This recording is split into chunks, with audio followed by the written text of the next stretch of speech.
Assalamualaikum warahmatullahi wabarakatuh. Selamat pagi, teman-teman. Puji syukur kita ucapkan atas kehadirat Allah Subhanahu wa Ta'ala yang telah memberikan kita kesehatan dan kesempatan eh, gun- sehingga kita bisa hadir pada perkuliahan kita pada pagi hari ini. Serta salawat dan salam tak lupa tercurahkan kepada Nabi Muhammad SAW. Baiklah, kami dari kelompok 4 yang beranggotakan saya sendiri Anissa Sahra sebagai moderator dan pemateri satu, yang kedua Gaitsa Zakira Amalia Putri sebagai pemateri 2. Baiklah, pada hari ini kami akan mempresentasikan materi mengenai self-efficacy. Next, ya. Baik, untuk materi pertama akan saya jelaskan sendiri. Materi pertama yaitu pengertian self-efficacy. Self-efficacy diartikan sebagai kepercayaan diri seseorang terhadap kemampuannya dalam melaksanakan berbagai aktivitas yang berkaitan dengan bidang ilmiah atau sains. Keyakinan ini berperan penting dalam menentukan seberapa besar usaha dan ketekunan seseorang dalam menghadapi tantangan eksperimen, memahami konsep maupun memecahkan masalah ilmiah. Gagasan mengenai self-efficacy ini berawal dikemukakan oleh Albert Bandura pada tahun 1977 sebagai bagian dari teori pembelajaran sosial yang ia kembangkan. Istilah ini merujuk pada keyakinan seseorang terhadap kapasitas dirinya untuk menjalankan tindakan yang diperlukan dalam mencapai hasil yang diharapkan. Jadi bisa dikatakan seseorang dikatakan sudah melakukan self-efficacy apabila dia yakin dengan kemampuannya dalam melakukan tugas atau situasi tertentu. Dalam self-efficacy ini terdapat dua tipe. Yang pertama, self-efficacy tinggi.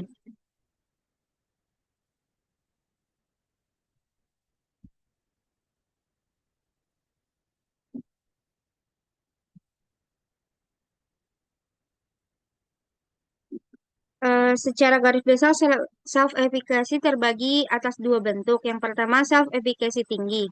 Dalam mengerjakan suatu tugas, individu yang memiliki self-efficacy yang tinggi akan cenderung memilih terlibat langsung. Individu yang memiliki self-efficacy yang tinggi cenderung mengerjakan tugas tertentu sekalipun tugas tersebut adalah tugas yang sulit.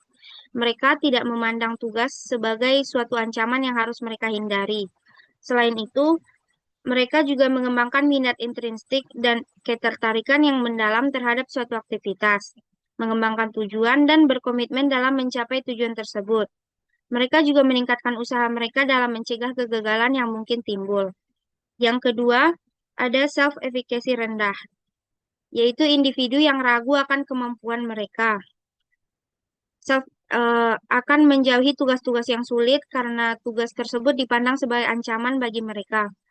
Individu yang seperti ini memiliki aspirasi yang rendah serta komitmen yang rendah dalam mencapai tujuan yang mereka pilih atau mereka terapkan.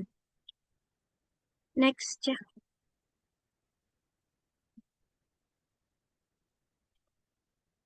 Selanjutnya, sumber perkembangan self-efficacy.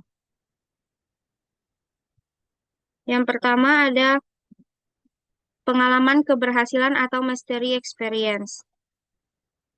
Pengalaman-pengalaman tentang penguasaan, sumber berpengaruh bagi self-efficacy adalah pengalaman-pengalaman tentang penguasaan atau mastery experience, yaitu performa-performa yang sudah dilakukan di masa lalu. Biasanya kesuksesan kinerja akan membangkitkan ekspektasi terhadap kemampuan diri untuk memengaruhi hasil yang diharapkan.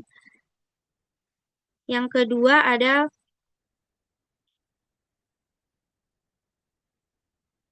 pengalaman orang lain atau vicarious experience. Dengan mengamati orang lain mampu melakukan aktivitas dalam situasi yang menekan tanpa mengalami akibat yang merugikan dapat menumbuhkan pengharapan bagi pengamat.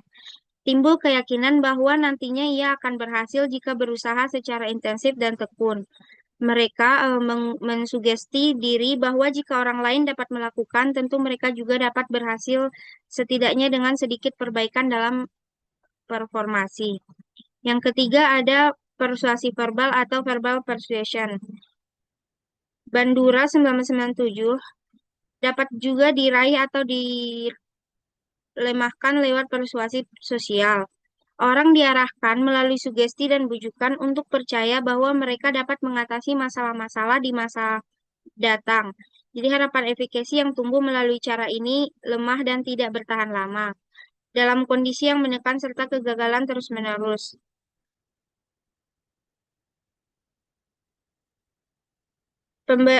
Persuasi verbal ini adalah pemberian bimbingan, saran, dan nasihat yang tepat dapat memperkuat rasa percaya diri individu pada kemampuan yang mereka miliki guna meraih tujuan yang telah ditetapkan.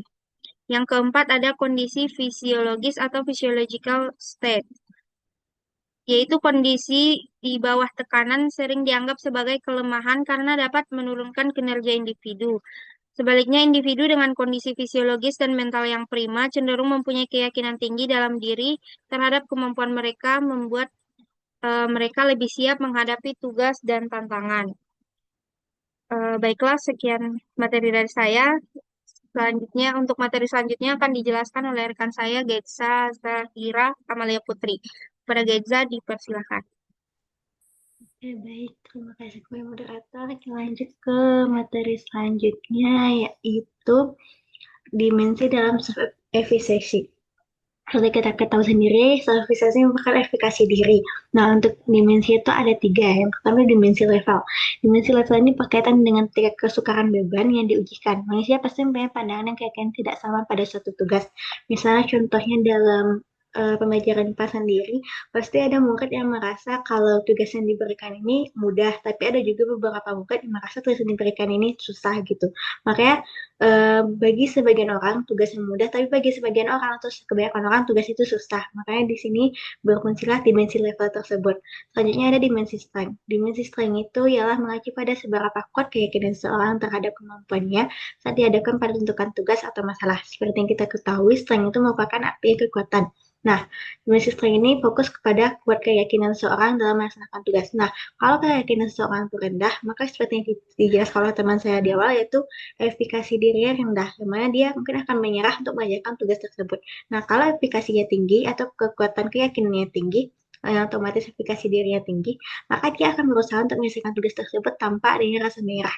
Yang berikutnya, kita lanjut ke dimensi generality atau dimensi yang fokus ke umum. Dimana dimensi ini mengacu pada keyakinan individu akan kemampuannya dalam berbagai situasi tugas, mulai dari dalam melaksanakan aktivitas tertentu yang biasa dilaksanakan atau situasi tertentu yang tidak dilaksanakan.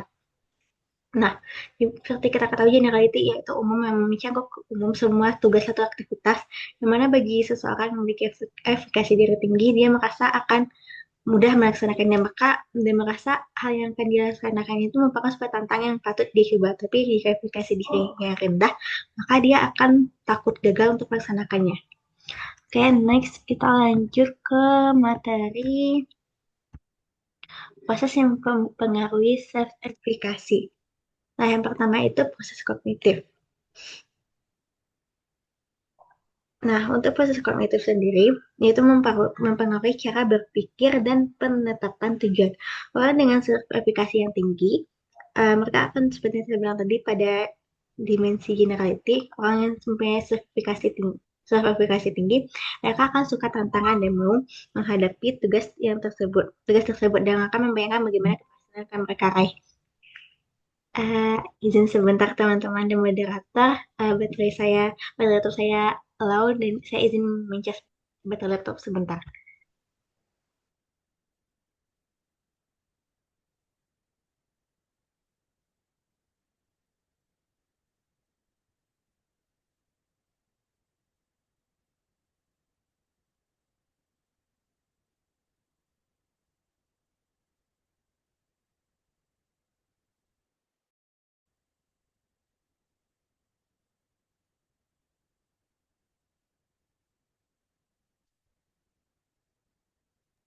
Oke, nah dari proses kognitif ini untuk aplikasi yang rendah, mereka akan takut akan kegagalan yang akan mereka jalani ketika mengerjakan tugas tersebut.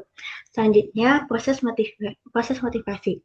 Proses motivasi ini membantu seperti kita ketahui, jika seseorang mempunyai aplikasi atau keyakinan yang kuat, itu akan membangun motivasi mereka dalam mengerjakan suatu tugas.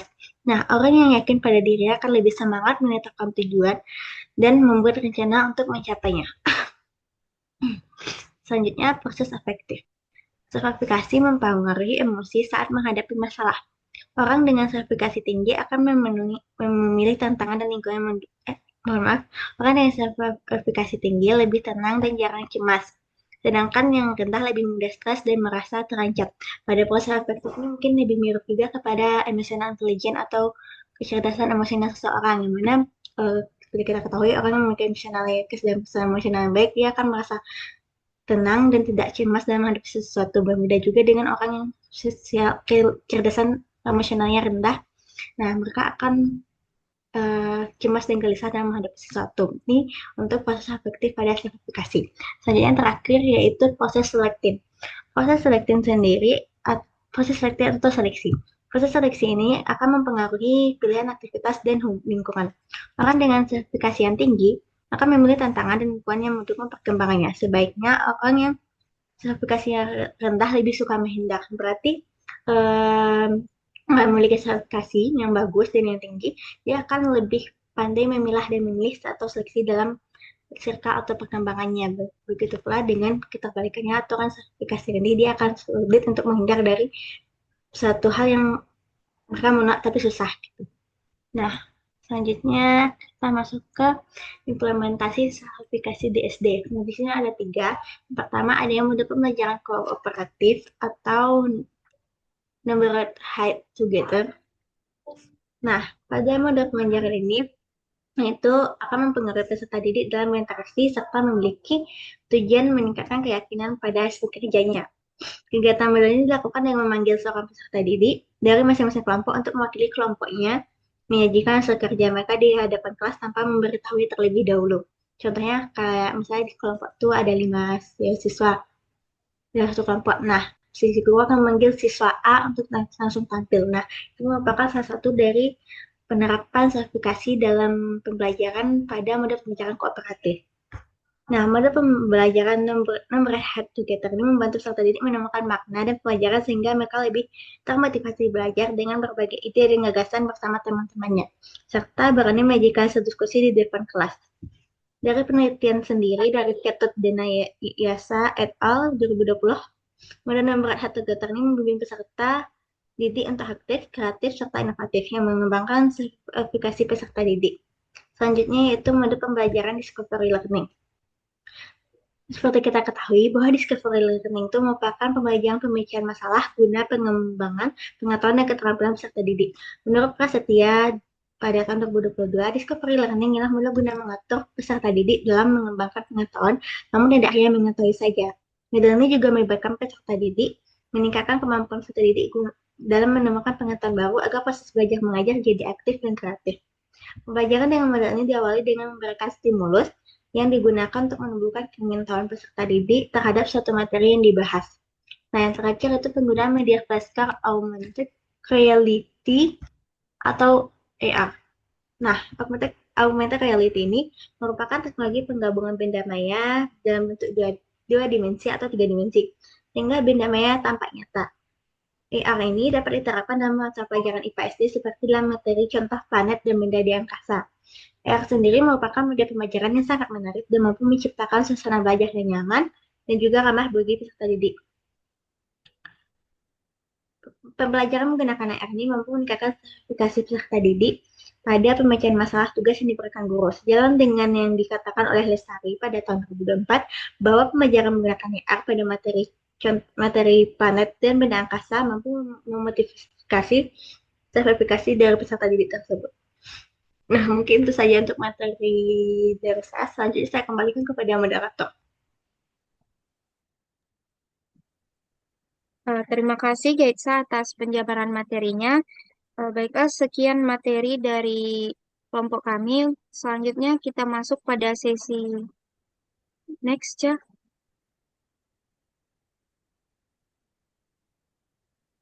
penambahan materi. Apakah dari teman-teman ada yang ingin menambahkan materi?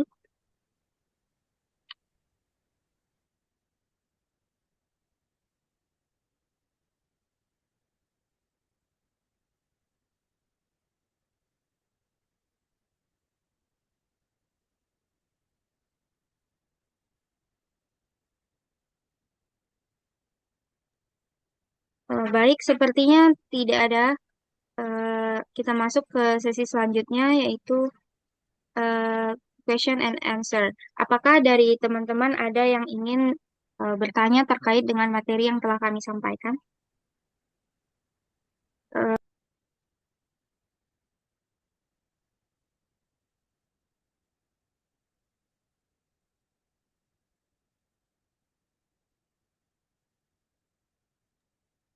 Maaf, bagi teman-teman yang memiliki pertanyaan, please raise hand.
Baiklah, sembari menunggu pertanyaan dari teman-teman, mari kita saksikan dulu terlebih dahulu video yang sudah kami siapkan.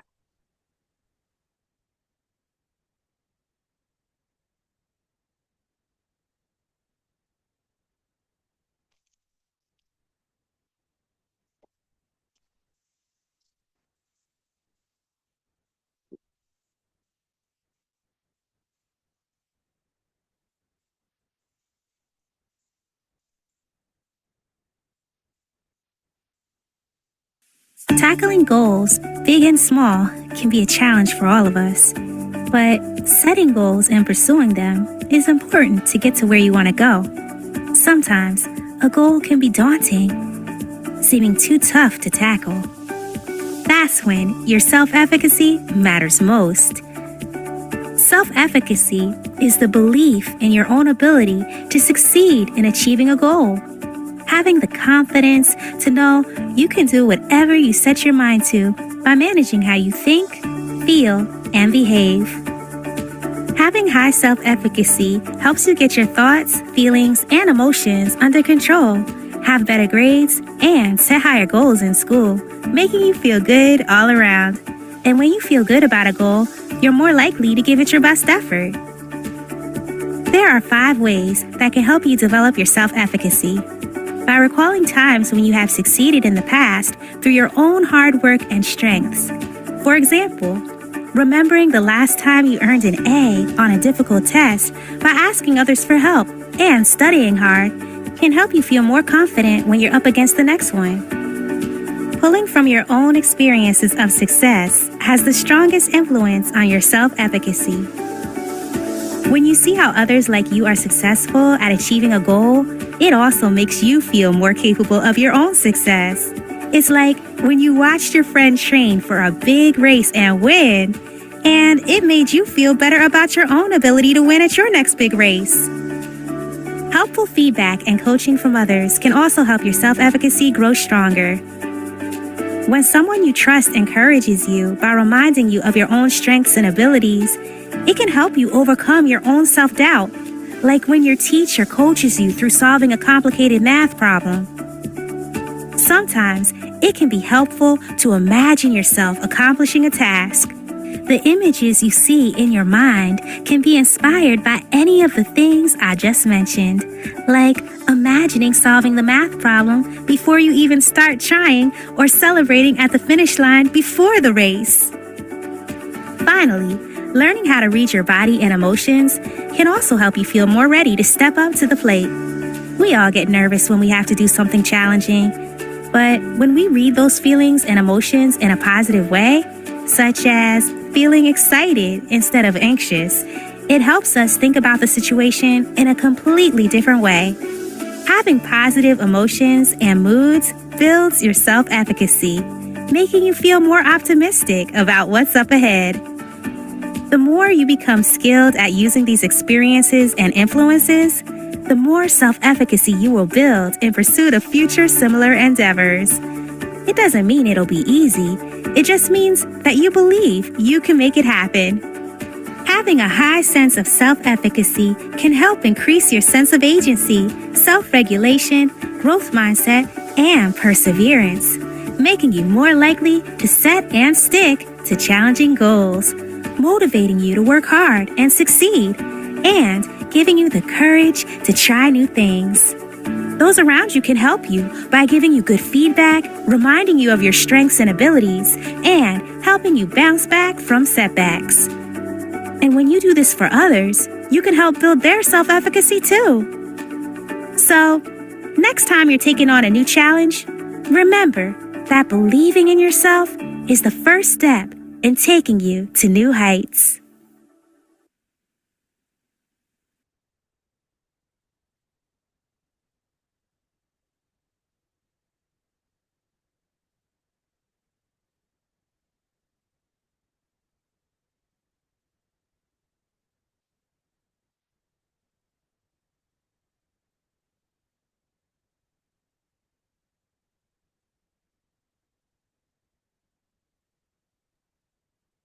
Itu benar sebentuk pengalaman pelajaran dari rekan saya sedang bermasalah. Nah, itu tadi video terkait sertifikasi. Nah, tadi teman-teman semua sudah menonton videonya. Mungkin boleh dari perwakilan kelompok ada yang bisa menjelaskan atau menyimpulkan isi video tersebut. Mungkin boleh di-raise-kan teman-teman.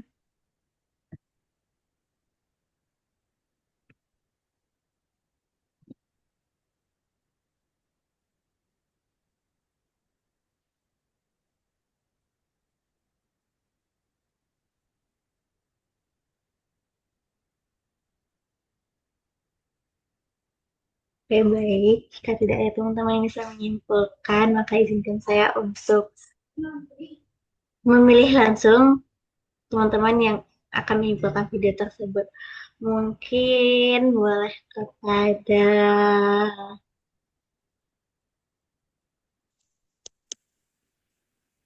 hmm,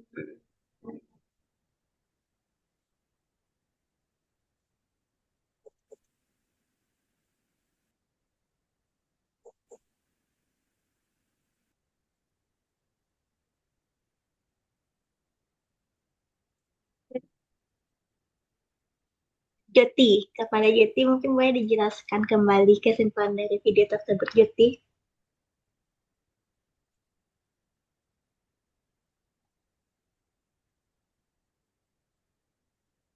Joti, apakah masih di Zoom?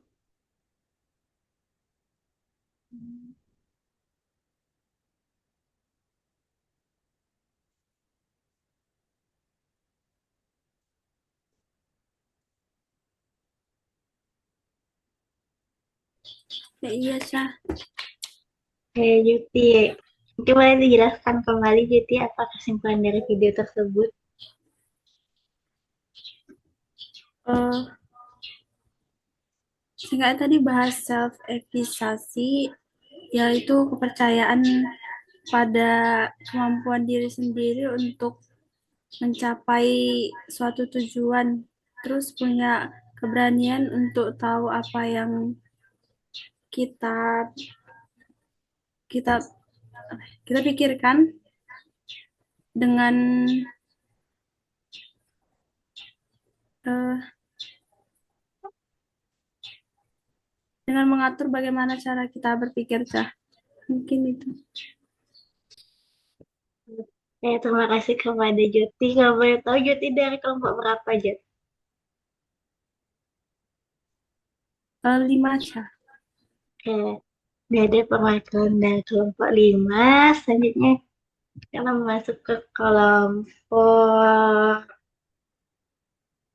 Kita kalau nggak salah ada 12 kelompok. Nah, mungkin kepada kelompok 12 perwakilannya yang bisa menyimpulkan si video ini juga selain dibilang oleh Joti tadi, mungkin ada pandangan yang lain. Mungkin boleh kasih teman-teman yang dari kelompok 12.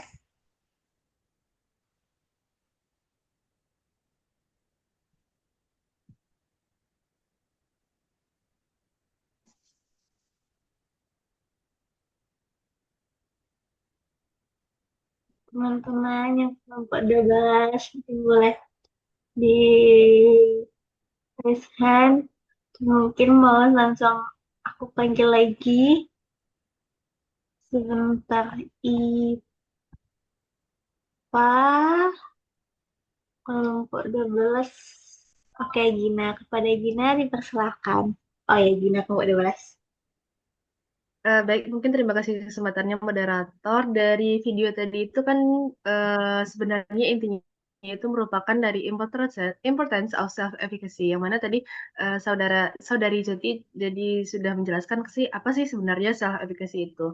Nah, mungkin di sini daripada menjelaskan kembali apa sih sebenarnya self efficacy itu, saya akan lebih bagaimana sih cara kita menjelaskan kembali membangun self efficacy itu sendiri. Yang mana dari video tadi itu ada beberapa bagian bagaimana sih cara kita sebagai manusia untuk membangun self efficacy sendiri. Yang pertama itu recall times when you succeed in the past. Yang mana kita harus mengilas kembali nih, sering-sering mengilas kembali apa saja sih keberhasilan yang sudah kita capai di masa lampau. Yang kedua itu watch other who are successful. Yang mana dari bagaimana cara kita untuk membangun self efficacy sendiri itu kita harus melihat nih orang-orang yang memang sudah sukses atau misalkan sudah berhasil di bidang yang kita inginkan terlebih dahulu. Yang ketiga itu merupakan helpful feedback and catching from others. Yang mana itu lebih kepada teman sebaya, bukan juga teman sebaya, tapi bagaimana cara teman sediskusi kita ataupun teman sepermainan kita untuk saling mendorong dari tujuan kita masing-masing nantinya. Yang keempat itu kita punya imagine yourself accomplishing the task. Yang mana itu kita juga harus nih bagaimana coaching diri sendiri, itu bagaimana kita bisa aku pasti bisa nih. Ya, aku pasti bisa untuk capai di tujuan itu aku nantinya. Nah, terakhir itu kita punya learning how to read your body and emotion. Nah, ini juga sangat-sangat penting ya bagaimana saat dihujani dengan berbagai kegiatan, dengan berbagai tugas, dan juga berbagai keinginan, kita juga harus berpandai-pandai untuk membaca bagaimana emosi dan juga keinginan tubuh kita nantinya. Yang mana tubuh itu kan biasanya memang punya batasan masing-masing, dan juga emosi manusia itu atau perasaan manusia itu juga punya batasan masing-masing.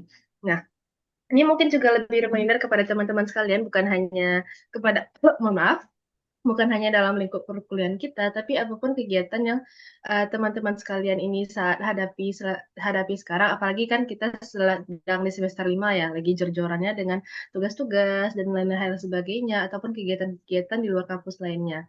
Nah, berpandai-pandailah untuk teman-teman untuk membaca tubuh ataupun keinginan teman-teman. Jika tubuh teman-teman itu sudah memberikan alarm, misalkan sudah mulai batuk karena cuaca kita juga sekarang ada angin, ada hujan, ada panas. Untung saja tidak salju ya. Nah, itu berpandai-pandai. Kalau misalkan teman-teman sudah melihat tanda-tanda itu beristirahat sejenak. Nah, beristirahat ini kan bukan cuma hanya untuk tidur terlentang saja, tapi cobalah untuk nikmati apa yang memang membuat teman-teman senang. Itu juga akan berdampak bagaimana cara menghandle emosi teman-teman yang di suatu titik bisa jadi, tapi kita tidak menginginkan itu terjadi, akan tiba di titik buruk nantinya. Jadi self efficacy itu lebih kepada bagaimana sih cara kita untuk memanage diri sendiri dengan cara untuk mencapai tujuan kita itu nantinya di masa depan. Nah, baiklah, mungkin terima kasih moderator, saya kembalikan ke moderator. Terima kasih Gina dan sekali lagi terima kasih juga kepada Juti dan Gina telah memberikan kesimpulannya terhadap video tadi dan ya apa buat Juti sama Gina pengalamannya juga sangat bagus apalagi setelah dibilang oleh Gina teman-teman salah boleh dijaga tubuhnya apabila tubuhnya merasa kayak udah berhenti dulu boleh dikasih jeda untuk stop. Nah, itu sih yang aku tangkap dari Gina. Nah, mungkin cukup untuk kesimpulan videonya. Selanjutnya aku serahin lagi kepada rekan aku, Anissa Sarah, karena jarang yang dapat. Kepada Anissa, persilahkan.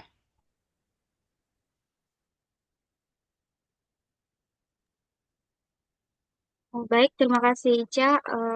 Dan mohon maaf untuk teman-teman karena saya tadi terkendala jaringan. Baiklah, untuk selanjutnya, next. Di sini kami menyediakan studi case mengenai self-efficacy, di mana kasusnya yaitu Bu Rina adalah guru IPA di kelas 5 SD. Ia mengamati bahwa beberapa muridnya seperti Dika tampak kurang percaya diri ketika diminta mengerjakan percobaan IPA di depan kelas.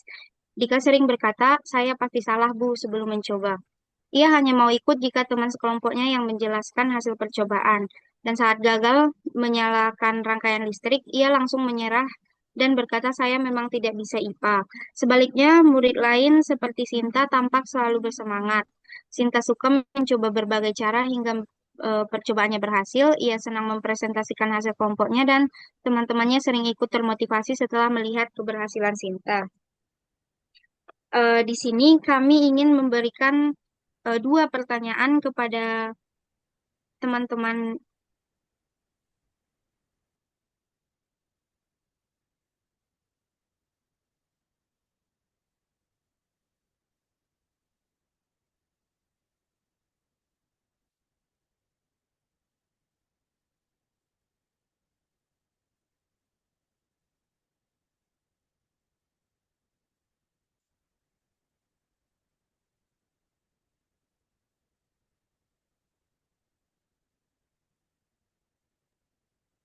Mohon maaf.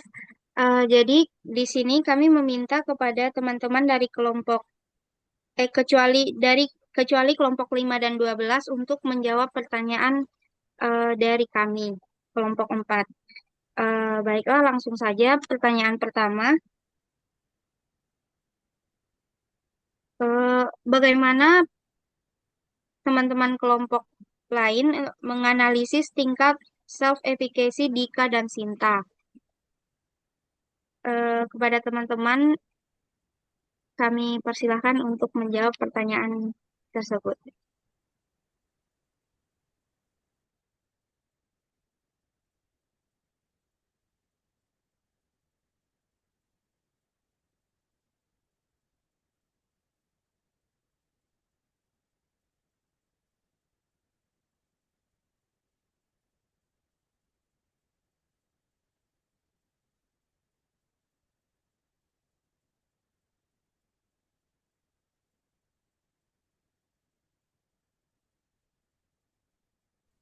Kita jawab kelompok.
Baik, kepada Aklil Fauziah, dipersilahkan.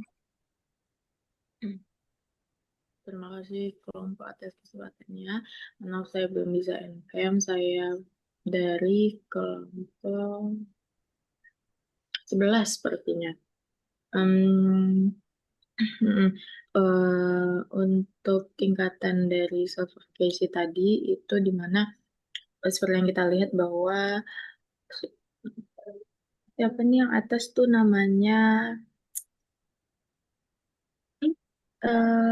yang atas siapa Bu namanya Bu? Lisa Bu. Siapa Bu? Dika, Dika.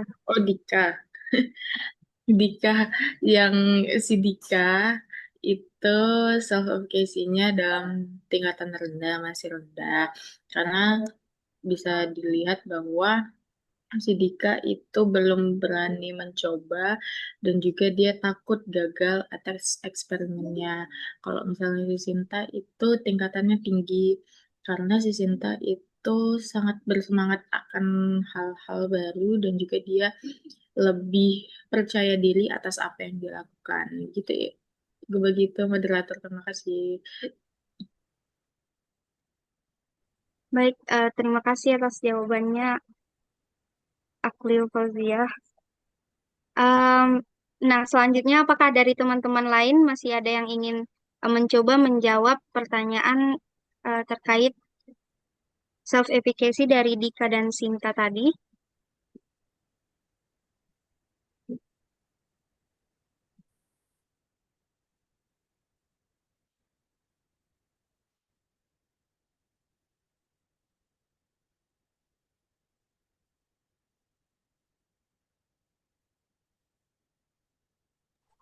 Apa?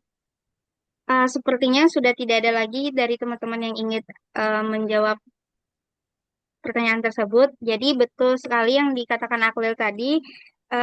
Jadi dapat kita simpulkan itu kalau Dika self-efficacy-nya rendah, di mana dia tuh terlihat kurang keyakinan pada kemampuan dirinya sendiri. Dia juga mudah menyerah dan juga menghindari situasi yang menuntutnya tampil di depan kelas. Sementara Sinta memiliki self-efficacy tinggi karena dia percaya diri, mencoba dan tidak takut gagal. Dia juga berani tampil dan berbagi hasil dan juga menjadi role model positif bagi teman-temannya. Selanjutnya, pertanyaan kedua untuk teman-teman, jika teman-teman semua menjadi Bu Rina, strategi apa yang akan teman-teman lakukan untuk meningkatkan self-efficacy Dika? Kami memberikan waktu kepada teman-teman untuk menjawab pertanyaan tersebut. Terima kasih.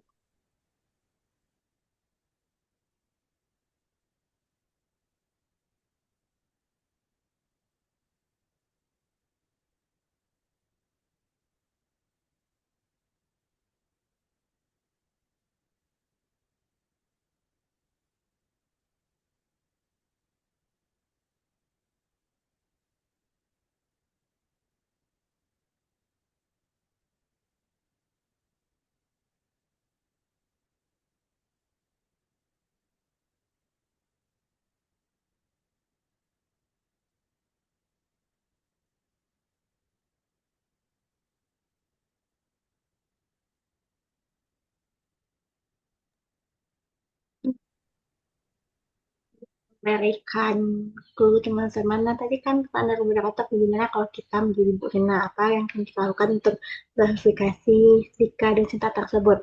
Nah, mungkin bisa teman-teman menggunakan model-model implementasi sertifikasi pelajaran IPA telah kami jelaskan tadi seperti kooperatif, discovery learning, atau flashcard. Nah, mungkin teman-teman bisa melihat dari tiga tersebut bagaimana teman-teman akan menjadi Bu Rina menggunakan sertifikasi dengan tiga model tersebut gitu. Mungkin silakan teman-teman pikirkan bagaimana. Karena nanti kalau nanti ada resign, kan mungkin akan langsung tunjuk kalau teman-teman dari kumpulan yang belum menjawab.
Bagaimana teman-teman? Apakah dari teman-teman ada yang ingin menjawab pertanyaan tadi? Jika tidak ada, kami izin untuk menunjuk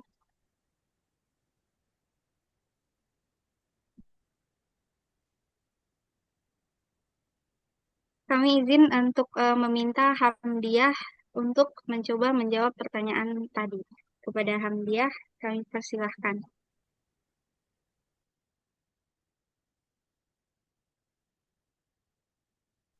Baik, terima kasih moderator izin untuk boleh mengulang pertanyaannya lagi moderator.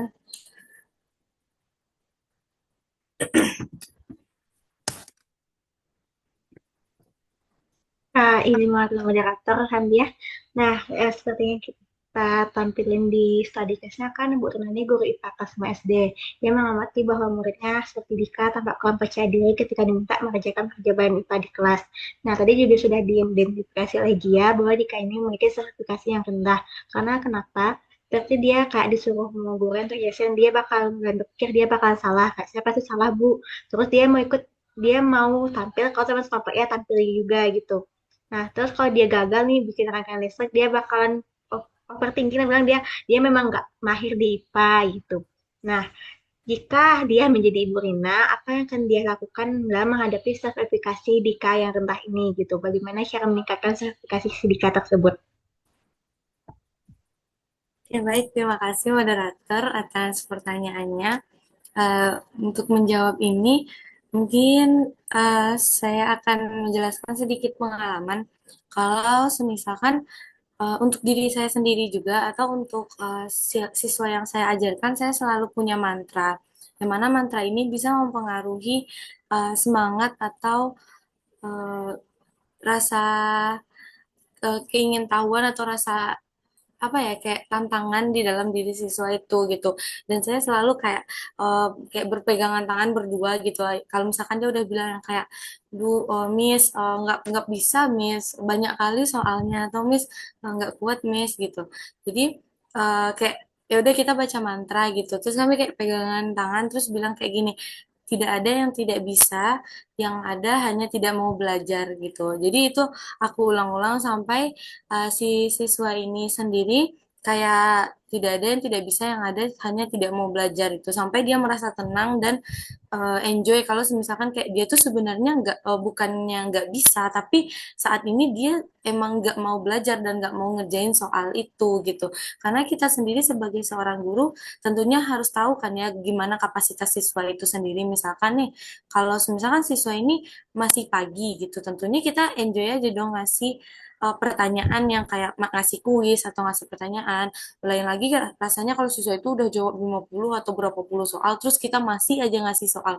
Itu baru kita yang kayak kurang mengukur dari energi siswa itu sendiri. Tapi kalau misalkan kasusnya kayak ini kayak oh saya pasti salah Bu, oh saya memang tidak bisa IPA gitu. Mungkin sebelumnya anak ini memang melakukan kesalahan yang mana sebagai seorang gurunya yang sebelumnya atau di kesalahan sebelumnya itu memang bersifat fatal bagi dia gitu, bukan seperti yang ditunjuk diberi motivasi atau dikasih tahu yang mana yang benarnya, tetapi memang ini kamu salah, ini kok bisa jadi gini gitu. Terus cara yang kedua, mungkin kalau misalkan lewat kayak Discovery atau AI atau AR, itu akan tergantung ke kreativitas guru itu sendiri gitu. Kita bisa pakai model manapun yang kita rasa cocok dengan siswa itu sendiri. Karena model ini kayak cocok-cocokan antara materi dan siswa dan gurunya. Kalau misalkan dari saya pribadi, pertama sekali yang saya lakukan setelah membaca mantra itu adalah memberi seperti praktek IPA yang sangat sangat mudah. Itu semua orang pasti bisa melakukannya dan saya minta siswa itu melakukannya gitu. Seperti kayak menguji bayangan atau memanaskan air atau sesuai lah dengan materinya gimana gitu. Jadi siswa itu ketika merasa kayak oh dia bisa melakukan gitu, kita beri apresiasi yang lebih yang kayak wah ini buktinya kamu bisa gitu, ini buktinya abang bisa gitu. Berarti yang lain juga bisa dong gitu. Jadi baru yang kayak oh ketika dia sudah merasa kayak wih ternyata aku bisa ya gitu, walaupun memang uji coba yang kita beri memang sangat sederhana. Lalu baru kita beranjak ke uji coba yang sedikit lebih rumit atau kita mulai ajukan pertanyaan-pertanyaan yang ini membuat pemikiran kritis dia mulai muncul gitu. Sehingga setelah pembelajaran itu diupayakan kepercayaan diri dia meningkat gitu walaupun tidak meningkat 100% atau 10%, setidaknya di pertemuan selanjutnya dia merasa kayak oh pertemuan kemarin aja aku bisa walaupun aku takut setidaknya aku mencoba gitu. Dan kalau semisalkan nextnya siswa ini masih rasa takut atau masih ragu, kan kalau misalkan antara ragu dan tidak mau itu sudah ada progres ya teman-teman semuanya. Kayak awalnya tidak mau nih, terus pertemuan selanjutnya udah ragu gitu. Berarti kita udah ada progres kan dari tidak mau menjadi siswa ini ragu gitu. Berarti udah aku ngulang mantranya itu lagi dan lagi gitu sampai siswa ini emang terdoktrin di pikirannya dia ini bukannya tidak bisa tapi dia hanya tidak mau belajar. Mungkin itu aja dari saya jika saya menjadi Ibu Rina. Dan ini sudah saya uji cobakan di lapangan dan hasilnya 99% berhasil. Terima kasih.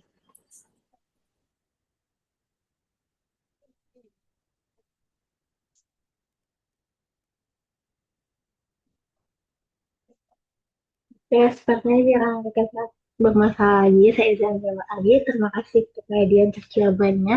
Sangat luar biasa dan juga sangat inspirasi juga bagi kita semua ketika menghadapi situasi langsung ketika menemukan murid seperti Dika ini. Nah, terima kasih juga kepada dia. Nah, teman-teman semuanya dan rekan-rekan semuanya, mungkin itu saja untuk materi kita hari ini, pada pengembangan pelajaran kita hari ini.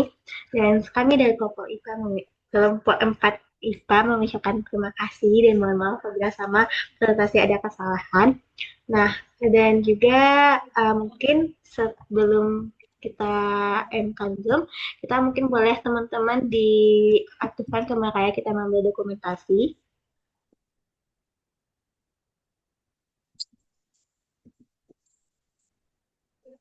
Silakan teman-teman semuanya boleh di on cam pada saya Nisa, Rehana Hanifah, Nadila Putri, Kak Isin, Asmi, Mod, Atul, Nana, Mitri, Zia, Gia, Alfa, Sabila, Ihan, Rida, Nada, dan juga kita mungkin boleh di on cam. Kita pengembangan dokumentasi dulu sebagai bukti presentasi hari ini. Recording in progress.